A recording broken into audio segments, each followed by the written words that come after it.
ஒருத்தர் 100 மார்க் வாங்க வேண்டியவருக்கு வந்து கெட்ட நேரம்னு அப்படி இருந்துச்சுன்னா, நிச்சயமா அவர் 10 மார்க் குறையறதுக்கான வாய்ப்பு தான் இருக்கு. இத நானே சொல்லி பலமுறை அனுபவிச்சு, என்ன சொல்றது, நெறைய பாராட்டுக்கள் வாங்கியிருக்கேன். இந்த மாணவர் இவ்வளவு நாளும் வாங்கின மார்க்லேருந்து இந்த மார்க் குறைச்சு வாங்குவார் இந்த முறை அப்படின்னு சொல்லியிருக்கேன். இது 10ஆம் கிளாஸ் படிக்கிறவங்களும் சொல்லியிருக்கேன், 12ஆம் வகுப்பு படிக்கிறவங்களும் நான் சொல்லியிருக்கேன். அப்போ 90 மார்க் வாங்க வேண்டிய ஒரு அமைப்பை 95 மார்க்கா இறைவன் ஆக்கி விட்டுருவார். இதுதான் பக்தி. நல்லா படிக்கும் மாணவருக்கு கெட்ட நேரம் அப்படின்னு ஒன்று நடந்தால் 10 மார்க்கை குறைக்கிறதுக்கு முயற்சி பண்ணுவார். என் வாழ்க்கையில் 1வது ரேங்கே வாங்கிக்கிட்டே இருந்த ஃபஸ்ட்டு 1ஆம் கிளாஸ்லேருந்து 12ஆம் வகுப்பு வரை 1வது ரேங்கே வாங்கிட்டு இருந்த மாணவன் +2வில் 2வதாக வருவான்னு நான் சொல்லி 2வதாக வந்திருக்காங்க.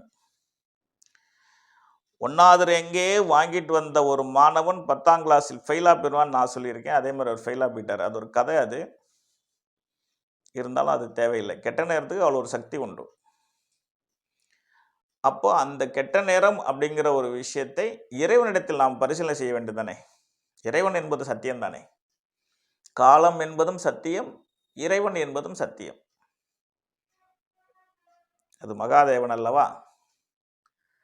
அவரிடத்தில் நம்மளுடைய கோரிக்கையை வைத்துவிட்டு, அதாவது கிரிவலம் நான் நல்ல மார்க் வாங்கி நல்ல மார்க்கில் பாஸ் பண்ணணும், நல்ல ஒரு வேலைக்கு போகணும்னு நினச்சிட்டு ஆண்டவனை தரிசனம் செய்துட்டு நீங்கள் பரீட்சை எழுதுங்க. நிச்சயமாக நீங்கள் விரும்பும் மார்க்கை கண்டிப்பாக அடைவீங்க.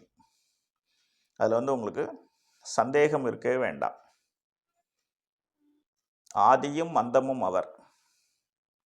கூடவே குலதெய்வ வழிபாட்டை செய்துட்டு பரீட்சை எழுத போங்க. ஏன்னா கோள் செய்யாததை குலதெய்வம் செய்யும் என்பது சான்றோர்கள் கருத்து. அதனால் குலதெய்வ வழிபாட்டை செய்துவிட்டு அண்ணாமலையாரை ஒரு முறை கிரிவலம் நீங்கள் பரீட்சை எழுதுங்க. நிச்சயமாக நல்ல மார்க்கில் பாஸ் பண்ணிடுவீங்க. இதெல்லாம் எனக்கு இப்போ சமீபத்தில் இந்த யூடியூப் சேனல் ஆரம்பித்ததுக்கு பிறகு தான் சொல்லக்கூடிய வாய்ப்பு. அதனால் உங்களோட நான் பகிர்ந்துக்கிறேன்.